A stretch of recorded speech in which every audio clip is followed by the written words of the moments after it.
Hello everybody, we'll continue with the subject steel structure design using limit state method. So far we've discussed all these topics regarding limit state method. The prerequisites for this subject are IS 800-2007 and steel tables of any standard publication. So in this lecture we'll be starting classification of cross section. पिछले lecture में हमने plastic hinge पढ़ा था, plastic analysis पढ़ा था, तो I request इस lecture को देखने से पहले आप प्लास्टिक हिंज के कॉन्सेप्ट को डिटेल में समझ लें क्योंकि वो हम यहाँ पे यूज करने वाले हैं। सो क्लासिफिकेशन ऑफ क्रॉस सेक्शन, जब हम किसी भी क्रॉस सेक्शन स्टील सेक्शन की बात करते हैं तो हम उस सेक्शन को क्लासिफाई करते हैं वेरियस टाइप्स में। तो क्लॉज 3.7 ऑफ IS 800-2007 जो है वो आपके सेक्शंस को क्लासिफाई करता है और हमें एक टेबल प्रोवाइड करता है, that is table 2। So let's start. Clause 3.7.1 plate elements of a cross section may buckle locally due to compressive stresses। तो जो भी एलिमेंट्स हैं वो क्या एक्सपीरियंस कर सकते हैं, बकलिंग एक्सपीरियंस कर सकते हैं, किसकी वजह से, कंप्रेसिव स्ट्रेसेस की वजह से। फॉर एग्जाम्पल ये कोई एलिमेंट है हमारे पास और ये element under this compressive load ये क्या कर रहा है, बकल कर रहा है, जो ग्रीन से हमने शो किया है। तो जब बकलिंग हो रही है तो बकलिंग की वजह से आप क्या करेंगे, आप अवॉइड करेंगे। The local buckling can be avoided before the limit state is achieved. तो हम नहीं चाह रहे हैं कि ये बकलिंग जो है वो अकर करे जब तक आपने लिमिट स्टेट अचीव नहीं कर लिया है। तो अगर कोई मेंबर बकल कर रहा है तो आप उसको यूज करना अवॉइड करेंगे। Is achieved by limiting the width. अब कैसे आपने इसको लिमिट करना है, हमने बोल दिया कि हम बकलिंग को अवॉइड करेंगे, पर अवॉइड करेंगे कैसे? अवॉइड करने के लिए हम क्या करेंगे, width to thickness ratio of each element, हर एलिमेंट की विड्थ टू थिकनेस रेशियो हम कैलकुलेट करेंगे और उसके हिसाब से हम देखेंगे कि ये मेंबर जो है ये बकल करेगा कि नहीं करेगा अंडर एक्सियल लोड और मोमेंट ऑफ शेयर। तो हम नहीं चाहेंगे कि हमारा मेंबर जो है वो बकल कर जाए लिमिट स्टेट अचीव करने से पहले। तो इसी बेसिस पे हम क्या करते हैं, क्रॉस सेक्शंस को क्लासिफाई करते हैं। अब ये पॉइंट इंपॉर्टेंट है, clause 3.7.1.1 when plastic analysis is used, जो हमने लास्ट लेक्चर में डिटेल में समझा है, the member shall be capable of forming plastic hinges with sufficient rotation capacity। rotation capacity क्या है, simply ductility without local buckling। तो यहाँ पे ये क्या कह रहा है कि जो भी आप मेंबर यूज कर रहे हैं वो मेंबर प्लास्टिक हिंज फॉर्म करने की कैपेसिटी रखना चाहिए। क्यों? क्योंकि प्लास्टिक हिंज से क्या होता है, प्लास्टिक हिंज के बाद एकदम से कोलैप्स नहीं हो जाता, क्या हो जाता है, रीडिस्ट्रीब्यूशन होता है और ये रीडिस्ट्रीब्यूशन अल्टीमेटली आपका और लोड लेने में हेल्प कर देता है। तो लोड कैपेसिटी क्या कर दिया है इसने, इंक्रीज कर दिया। तो हम चाह रहे हैं कि अगर आप प्लास्टिक एनालिसिस यूज कर रहे हो तो आपका मेंबर क्या फॉर्म करे, प्लास्टिक हिंज फॉर्म करे। प्लास्टिक एनालिसिस यूज करने का मतलब अगर मैं बियॉन्ड यील्ड पॉइंट जा रही हूँ अपने स्टील के केस में तो वो प्लास्टिक हिंज फॉर्म करे। अब एक बार प्लास्टिक हिंज फॉर्म हो गया है तो मतलब वो क्या करना चाहिए, वो रोटेट भी करना चाहिए। तो एक प्रॉपर हिंज फॉर्म होना चाहिए ताकि जो मेंबर है वो अच्छे से रोटेट कर सके। तो रोटेशन क्या डिपिक्ट कर रहा है, यहाँ पे डक्टिलिटी डिपिक्ट कर रहा है। तो जितना मेंबर डक्टाइल होगा उतनी उसकी ज्यादा रोटेशन कैपेसिटी होगी। अगर उसकी रोटेशन कैपेसिटी कम है मतलब उसकी डक्टिलिटी भी क्या है, कम है। और ये हम शुरू के लेक्चर से देखते जा रहे हैं कि ductility is a desired property. हम चाहते हैं कि हमारा मेंबर कैसा हो, डक्टाइल हो, बट रोटेशन होनी चाहिए, बकलिंग नहीं होनी चाहिए। तो दिस इज नॉट डिजायर्ड, हम नहीं चाहते कि हमारा मेंबर क्या करे, बकल करे, ऑल्दो रोटेशन वो एग्जिबिट कर सकता है। क्यों? क्योंकि जब प्लास्टिक हिंज फॉर्म होता है तो it enables the redistribution of bending moment required before formation of failure mechanism. तो जब प्लास्टिक हिंज फॉर्म हो रहा है तो वो हमें किसका रास्ता दिखा रहा है, रीडिस्ट्रीब्यूशन का रास्ता दिखा रहा है बेंडिंग मोमेंट के। और रीडिस्ट्रीब्यूशन से क्या हो रहा है, आप कुछ एक्स्ट्रा लोड ले पा रहे हैं और थोड़ी देर के बाद फिर क्या बन जाएगा, एक फेलियर मैकेनिज्म बन जाएगा और आपका जो मेंबर है हम उसको कोलैप्स डिक्लेयर कर देंगे, या तो वो एक्चुअल में कोलैप्स कर गया होगा या फिर उसमें बहुत ज्यादा डिफॉर्मेशन हो चुकी होगी। तो प्लास्टिक हिंज हमारे लिए एक डिजायर्ड प्रॉपर्टी है या एक डिजायर्ड अकरेंस है अगर आप प्लास्टिक एनालिसिस यूज कर रहे हैं ताकि वो अच्छे से रोटेट कर सके। अब जब आप इलास्टिक एनालिसिस यूज कर रहे हैं, मतलब आप जब यील्ड पॉइंट के पहले वाला पार्ट यूज कर रहे हैं अपने स्ट्रेस स्ट्रेन कर्व का, तो जब हम इलास्टिक एनालिसिस यूज कर रहे हैं तो मेंबर शुड बी एबल या टू डेवलप यील्ड स्ट्रेस मतलब Fy तक तो पहुंचना चाहिए आपका मेंबर विदाउट लोकल बकलिंग। तो लोकली बकल करने से पहले, बकलिंग होने से पहले उस मेंबर को कितने स्ट्रेस तक पहुंच जाना चाहिए, Fy स्ट्रेस तक पहुंच जाना चाहिए। अगर वो मेंबर Fy स्ट्रेस तक भी नहीं पहुंच रहा है और उसके पहले ही बकल कर जा रहा है, मतलब वो मेंबर इलास्टिक एनालिसिस में भी सक्सेसफुल नहीं है, तो हम उस मेंबर को यूज नहीं करेंगे या बहुत रेयरली यूज करेंगे। तो ये प्लास्टिक एनालिसिस में हमारा डिजायर्ड चीज है कि प्लास्टिक हिंज फॉर्म हो, और इलास्टिक एनालिसिस में हम क्या चाहते हैं कि मेंबर एटलीस्ट Fy स्ट्रेस तक पहुंचे। So what are the various classifications of cross sections? अब IS 800 2007 सेक्शंस को 4 पार्ट्स में क्लासिफाई करता है। पहला क्लास है क्लास 1 प्लास्टिक, सेकेंड क्लास है कॉम्पैक्ट, थर्ड क्लास है semi compact and class 4 is slender. Class 4 क्या है? Slender. Since there are different types of rolled steels like ISJB, ISMB, ISWB, etc., these sections have different thickness of web, thickness of flange, the width of the flange and the depth of the wedge.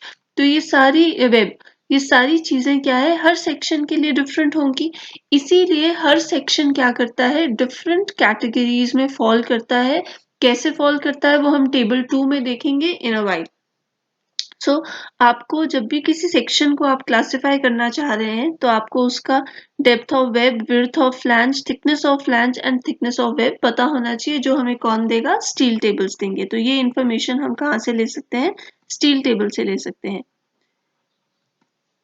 Will be different for all these sections, hence using this we categorize them into different classes। और वो कौन सी classes हैं, class 1, class 2, class 3 and class 4। तो सबसे पहले देखते हैं class 1।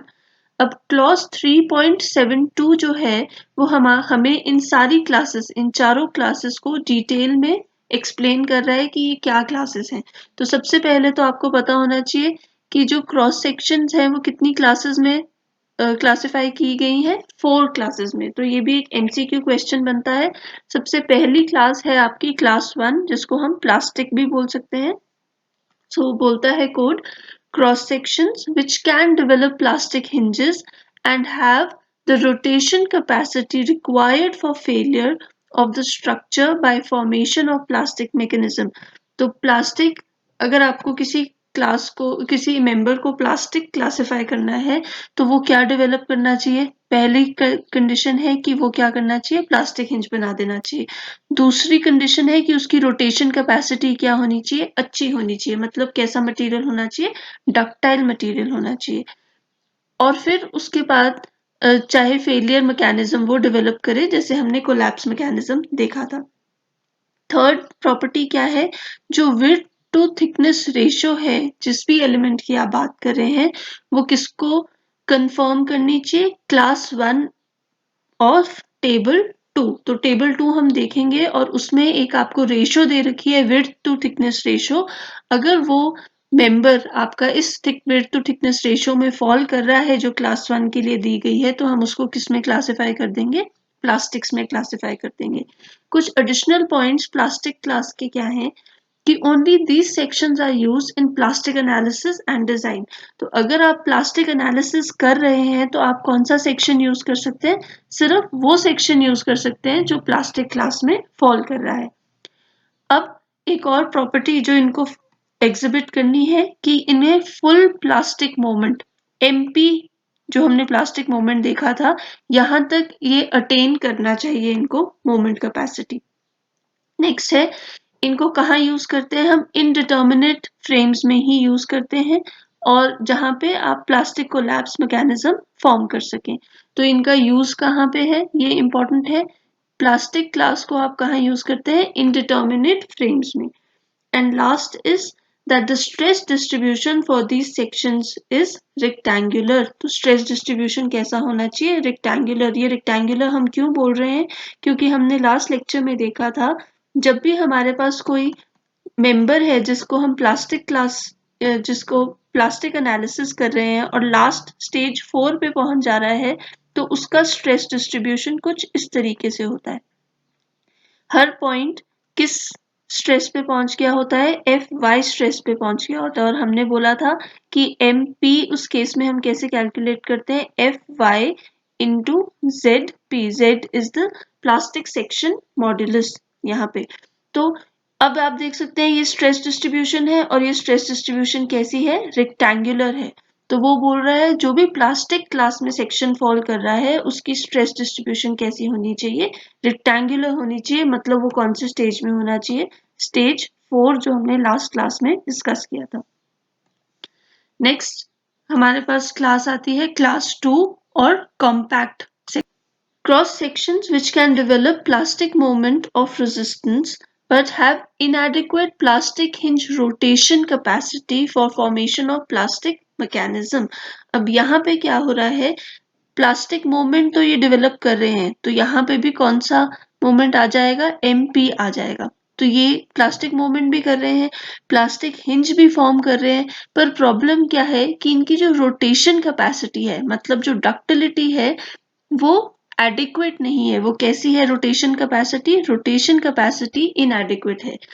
Rotation capacity inadequate है तो मतलब वो प्लास्टिक मैकेनिज्म जो कोलैप्स का है वो नहीं फॉर्म कर पाएगा, उसके पहले ही क्या कर जाएगा? बकल कर जाएगा। तो जो हम यहाँ पे कोलैप्स मैकेनिज्म फॉर्म करवा रहे थे प्लास्टिक में, वो यहाँ पे नहीं हो पाएगा, उससे पहले ही वो क्या कर जाएगा? बकल कर जाएगा। तो जैसे ही कॉम्पैक्ट सेक्शन की हम बात करते हैं, तो compact section although plastic hinge form करेगा, रोटेट भी करेगा, पर बहुत ज्यादा रोटेशन नहीं करेगा, क्या कर जाएगा? बकल कर जाएगा। The width to thickness ratio. अब इसकी विड्थ टू थिकनेस रेशियो जो है वो क्या होगी? It shall be less than that specified under class 2। तो जो टेबल 2 इसकी width to thickness ratio specify कर रही है, उससे इसकी रेशियो क्या होनी चाहिए? कम होनी चाहिए। मतलब अगर वो बोलता है कि width to thickness ratio class 2 की 84 है, मान लेते हैं, तो आपकी विड्थ टू थिकनेस रेशियो क्या होनी चाहिए? 84 से कम होनी चाहिए। But it should be greater than that specified under class 1। तो क्लास 1 में जितना बोला है उससे क्या होनी चाहिए? ये बड़ी होनी चाहिए। तो क्लास 1 से बड़ी होनी चाहिए। अगर हम यहाँ लिखे तो क्लास 1 से ये विड्थ टू थिकनेस रेशियो बड़ी होनी चाहिए, और क्लास 2 से ये क्या होनी चाहिए? छोटी होनी चाहिए। तो अगर ऐसी रेंज में फॉल कर रहा है तो हम उसको क्या बोलेंगे? कॉम्पैक्ट सेक्शन बोलेंगे। कॉम्पैक्ट सेक्शन जो है, दिस क्रॉस सेक्शंस में develop fully plastic stress distribution. Fully plastic stress distribution मतलब इनका भी स्ट्रेस डिस्ट्रीब्यूशन कैसा रहेगा? रेक्टेंगुलर स्ट्रेस डिस्ट्रीब्यूशन रहेगा। ये भी वो स्टेज अचीव कर लेंगे, बट क्या दिक्कत है?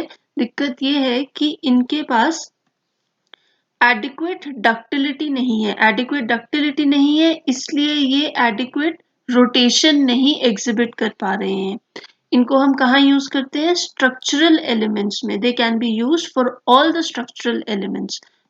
बट और दूसरी चीज क्या आपने ध्यान रखनी है कि इनकी स्ट्रेस डिस्ट्रीब्यूशन भी कैसी है?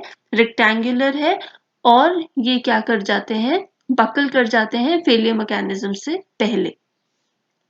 नेक्स्ट क्लास आती है हमारे पास class 3 semi compact. Semi compact cross sections जो हैं, इसमें जो एक्सट्रीम फाइबर है in compression can reach yield stress. तो ये जो एक्सट्रीम फाइबर होगा वो कहाँ तक पहुंच जाएगा? यील्ड स्ट्रेस तक पहुंच जाएगा। मतलब उसकी वैल्यू कितनी हो जाएगी? FY। But can not develop the plastic moment of resistance. MP तक नहीं पहुंचेगा। इस सेमी कॉम्पैक्ट सेक्शन में MP अचीव हम नहीं कर पाएंगे, प्लास्टिक मूवमेंट तक नहीं पहुंच पाएंगे। क्यों? क्योंकि उसके पहले ही क्या हो जाएगी उसकी लोकल बकलिंग, वो बकल कर जाएगा। The width to thickness ratio of plate elements shall be less than that specified under class 3 semi compact but greater than that specified under class 2। तो ये हम टेबल 2 में देखेंगे कि ये width to thickness ratio कितनी होनी चाहिए सेमी कॉम्पैक्ट सेक्शन के लिए। अब यहाँ बोल रहा है वो कि these sections can develop moment of resistance just equal to yield moment। अब यहाँ पे प्लास्टिक मोमेंट नहीं रहा, ये क्या अटेन कर पाएंगे? यील्ड मोमेंट अटेन कर पाएंगे, जो कैसे आप निकाल सकते हैं Fy into ZE। The yield stress can be reached only in some parts of the compression elements before buckling occurs। तो कुछ ही parts हैं जहां पे क्या हो सकता है, yield stress मिल सकता है before buckling occurs, buckle करने से पहले।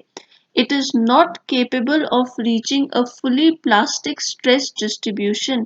ये नहीं पहुंच सकता fully plastic stress distribution में, मतलब not rectangular। ये स्ट्रेस डिस्ट्रीब्यूशन जो है वो रेक्टेंगुलर नहीं हो सकती क्योंकि ये उस स्टेज तक पहुंचा ही नहीं। अब ये हम क्या बोल रहे हैं कि इन सेक्शंस को आप कहाँ यूज कर सकते हैं? इलास्टिक डिजाइन में यूज कर सकते हैं, और इनका स्ट्रेस डिस्ट्रीब्यूशन कैसा है? ट्रायंगुलर रहेगा। ये स्ट्रेस डिस्ट्रीब्यूशन रेक्टेंगुलर तक पहुंच ही नहीं पाए।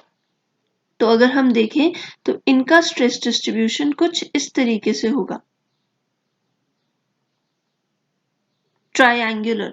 तो यहाँ पे हम देख सकते हैं कि एक्सट्रीम फाइबर जो है, एक्सट्रीम फाइबर किस पे पहुंच जाएगा? Fy पे पहुंच जाएगा, पर जो बीच के फाइबर्स हैं वो अभी भी क्या है? लेस देन Fy स्ट्रेस में है।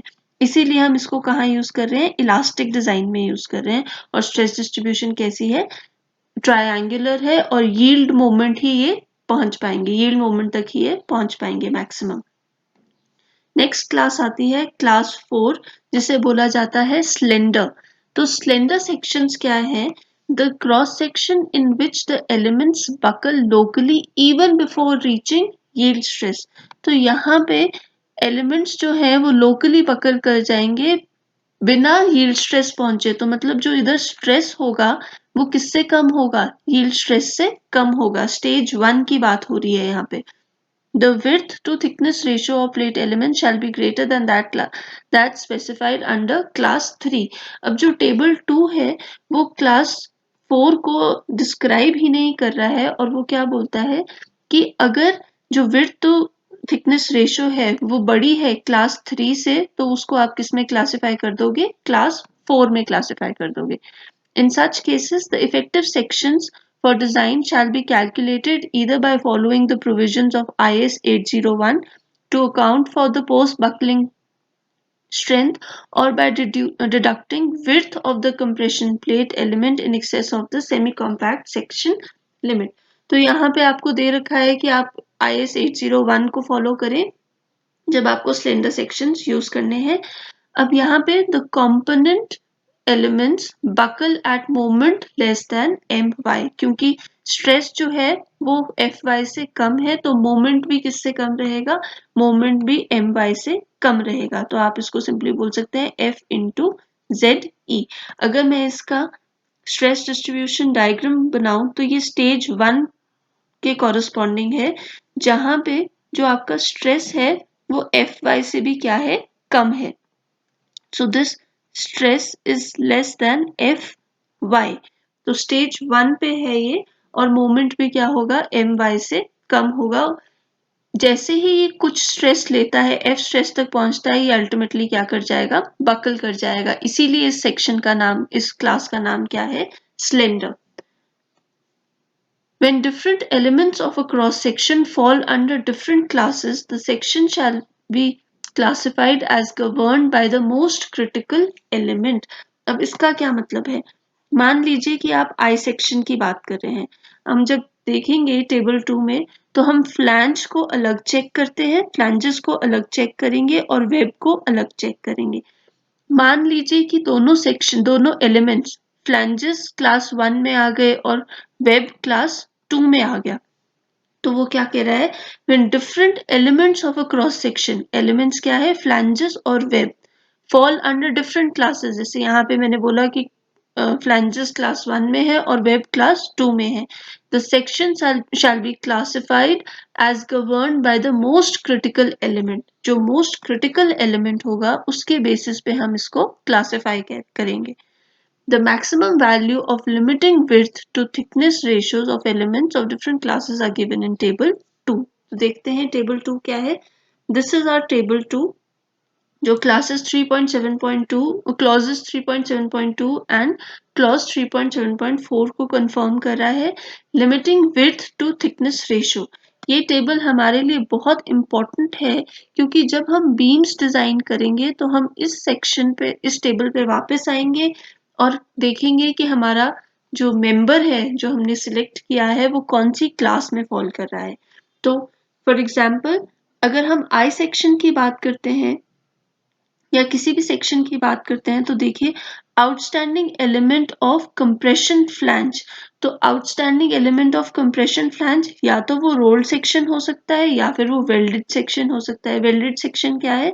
बिल्ट अप सेक्शन है जो आपने खुद बनाया है. तो बिल्ट अप सेक्शन के लिए आपको B/TF रेशो कैलकुलेट करनी है दोनों के लिए और देखना है कि किस रेंज में फॉल कर रही है.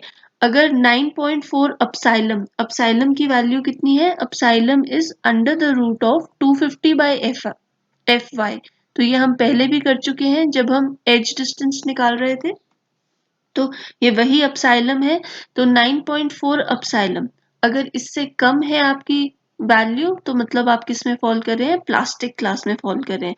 अगर 10.5 अपसाइलम और 9.4 अपसाइलम के बीच में है तो आप किस में फॉल कर रहे हैं? क्लास 2 में फॉल कर रहे हैं. 10.5 अपसाइलम और 15.7 अपसाइलम के बीच में फॉल कर रहे हैं तो आप किस में है? क्लास 3 सेमी कॉम्पैक्ट में है. और अगर आप इसके भी बाहर फॉल कर रहे हैं तो आप किस में हो जाते हैं? क्लास 4 मतलब स्लेंडर क्लास में फॉल कर जा रहे हैं. वैसे ही internal element of compression flange आपके पास वेरियस वैल्यूज दे रखी हैं. Compression due to bending. अब यहाँ पे कैसा कंप्रेशन हो रहा है? बेंडिंग की वजह से कंप्रेशन हो रहा है या फिर एक्सियल कंप्रेशन हो रहा है. एक्सियल कंप्रेशन में प्लास्टिक और कॉम्पैक्ट क्लास नहीं डिफाइन की गई है, सिर्फ सेमी कॉम्पैक्ट क्लास डिफाइन की गई है. अब आ जाते हैं, ये तो हो गई फ्लैंजेस की बात. जैसे मैंने आपको बताया था कि हम फ्लैंज को क्लासिफाई करेंगे. अब बात करते हैं वेब की. वेब किसका है? आई सेक्शन का है, एज सेक्शन का है, बॉक्स सेक्शन का है, किसी भी सेक्शन का हो सकता है. पर यहाँ पे हम किसकी बात कर रहे हैं? वेब की बात कर रहे हैं. ये किस एलिमेंट के लिए था? ये फ्लैंजेस के लिए था.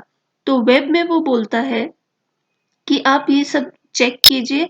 अगर प्लास्टिक क्लास, अगर इसमें आप फॉल कर रहे हैं तो आप प्लास्टिक क्लास में है. इस फॉर्मूला को या इस फॉर्मूला में फॉल कर रहे हैं तो आप कॉम्पैक्ट क्लास में है और सेमी कॉम्पैक्ट क्लास के लिए आपको इस फॉर्मूला को फॉलो करना है. अगर एक्सियल कंप्रेशन है वेब में तो भी हम सिर्फ कौन सी क्लास डिफाइन कर रहे हैं? सेमी कॉम्पैक्ट क्लास डिफाइन कर रहे हैं.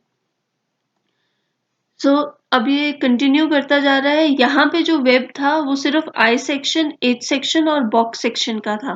पर अगर आप चैनल सेक्शन देखें तो चैनल सेक्शन में भी वेब आता है. तो चैनल सेक्शन का जो वेब है उसको क्लासिफाई करने के लिए again this is class 1, class 2 and class 3. तो टेबल 2 क्या कर रहा है? आपको वैल्यूज दे रहा है 42 अपसाइलम की. तो वो web of the channel section को क्लासिफाई कर रहा है. एंगल सेक्शन अगर आप यूज कर रहे हैं, कंप्रेशन किसकी वजह से है? बेंडिंग की वजह से है. तो आपको वैल्यूज दे रखी हैं और बोलता है कि both criteria should be satisfied. क्योंकि हर एक क्लास के लिए दो दो क्राइटेरिया दे रखे हैं तो इनको सेटिस्फाई करना चाहिए. B/T एंड D/T एंगल के केस में. फिर आता है सिंगल एंगल और double angle with the components separated axial compression.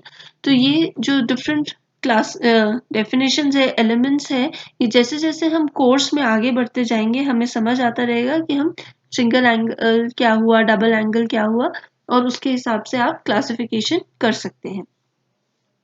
अब आपको कुछ नोट्स दिए जाते हैं टेबल 2 में. वो बोलता है elements which exceed semi compact limits are to be taken as slender cross sections. जैसे कि हम देख सकते हैं टेबल 2 में क्लास 4 मतलब स्लेंडर क्लास को डिफाइन नहीं किया है, इसलिए उन्होंने एक नोट दे दिया है कि जो भी सेमी कॉम्पैक्ट से एक्सीड करेगा उसको आप किस में ले लेंगे? स्लेंडर क्रॉस सेक्शन में ले लेंगे. एप्सिलॉन की वैल्यू दे रखी है under the root of 250 by F Y. अब यहाँ पे आपको डिफरेंट वैल्यूज दे रखी है कि बी क्या है, विड्थ ऑफ द एलिमेंट है, और T is the thickness of the element है, D is the depth of the web है, capital D is the outer diameter है। R1 और R2 की वैल्यूज यहाँ पे आपको डिस्क्राइब की गई थी वेब के केस में, R1 एंड R2। तो यहाँ पे नोट्स में वो आपको उसका फॉर्मूला दे रहा है कि actual average axial stress upon design compressive stress of web alone, और वैसे ही R2 को भी डिफाइन किया गया है। अब यहाँ पे ये इंपॉर्टेंट है, different elements of a cross section can be in different classes. अभी हमने पीछे एग्जांपल में देखा था कि फ्लैंज किसी और क्लास में था और वेब जो है वो क्लास 2 में माना था, हमने अज्यूम किया था, और फ्लैंज को क्लास 1 में अज्यूम किया था। तो बोलता है in such cases the section is classified based on the least favourable classification. तो जो सबसे कम फेवरेबल क्लासिफिकेशन है यहाँ पे क्या है, क्लास 2। तो आप उसको उसके हिसाब से सेक्शन को क्या करेंगे, क्लासिफाई करेंगे, क्योंकि टेबल 2 तो एलिमेंट्स के हिसाब से आपको क्लासिफिकेशन दे रहा है, फ्लैंज की क्लासिफिकेशन अलग दे रहा है, वेब की क्लासिफिकेशन अलग दे रहा है, बट हम तो एक पूरा क्रॉस सेक्शन यूज करेंगे। तो उसके लिए नोट दिया है कि अगर दो डिफरेंट क्लासेस में फॉल कर रहा है तो जो लीस्ट फेवरेबल क्लास है आप उसमें उसको इंक्लूड करें। So in this lecture, we studied the classification of cross section, and with this we are done with the introduction to steel structure. In the next lecture, we'll be starting bolted connections. I think the lecture was useful to you. I hope. Thank you and stay tuned.